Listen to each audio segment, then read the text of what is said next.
তো guys good morning কৈছোঁ। এতিয়া বাজিল 2:30 মানে 2:30 PM নহয়, চৰি AM।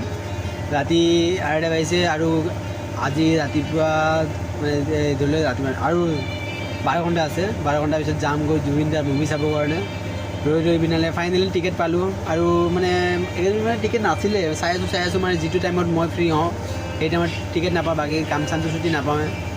মাজতে কেইদিনমান ছুটি লৈছিলোঁ, ভাবিছিলোঁ চাই ল'ম। তাৰপিছত মানে লগৰটো দেউতাকে এক্সিডেণ্ট হ'ল, তাৰপিছত আৰু এইটো দেউতাক মানে সেই থৈছিলে আৰু কি বুলি কয় নাৰায়ণা হস্পিটেল যিটো আমিন গাঁৱত আছে, তাতে থাকিলোঁ কেইদিনমান। সেনেকৈয়ে গ'ল আৰু এতিয়া ফাইনেলি সময়টো আহি গ'ল। টিকেটটো কাটিলোঁ, পৰহি কাটি দিছোঁ।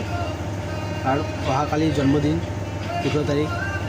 তো আজি অহাকালিও টিকেট নাপাম, সেইটোও ফুল হৈছে। তো আজি চাম আৰু এটা মানে এইটো মোৰ আশা আছিল বহুত দিনৰ পৰা চামকৈ, কাৰণ জীৱনটোত এবাৰ লগ পাইছোঁ জুবিন দাক। এতিয়া জমেট' মাৰি আছিলোঁ, জমেট' মাৰি থকাত লগ পাইছিলোঁ, তাৰপিছত লগ পোৱা নাই আৰু।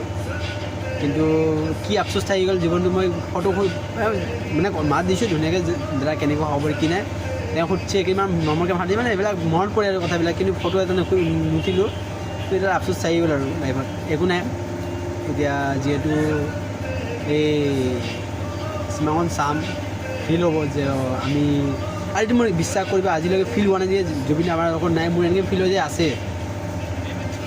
ঠিক আছে, অ'কে বাৰু, বাই বাই। অহাকালি লগ পাম, ইয়াত যাম কি বুলি কয়, ওচৰতে কাটছোঁ, বাকী হলবিলাকৰ বহুত দাম।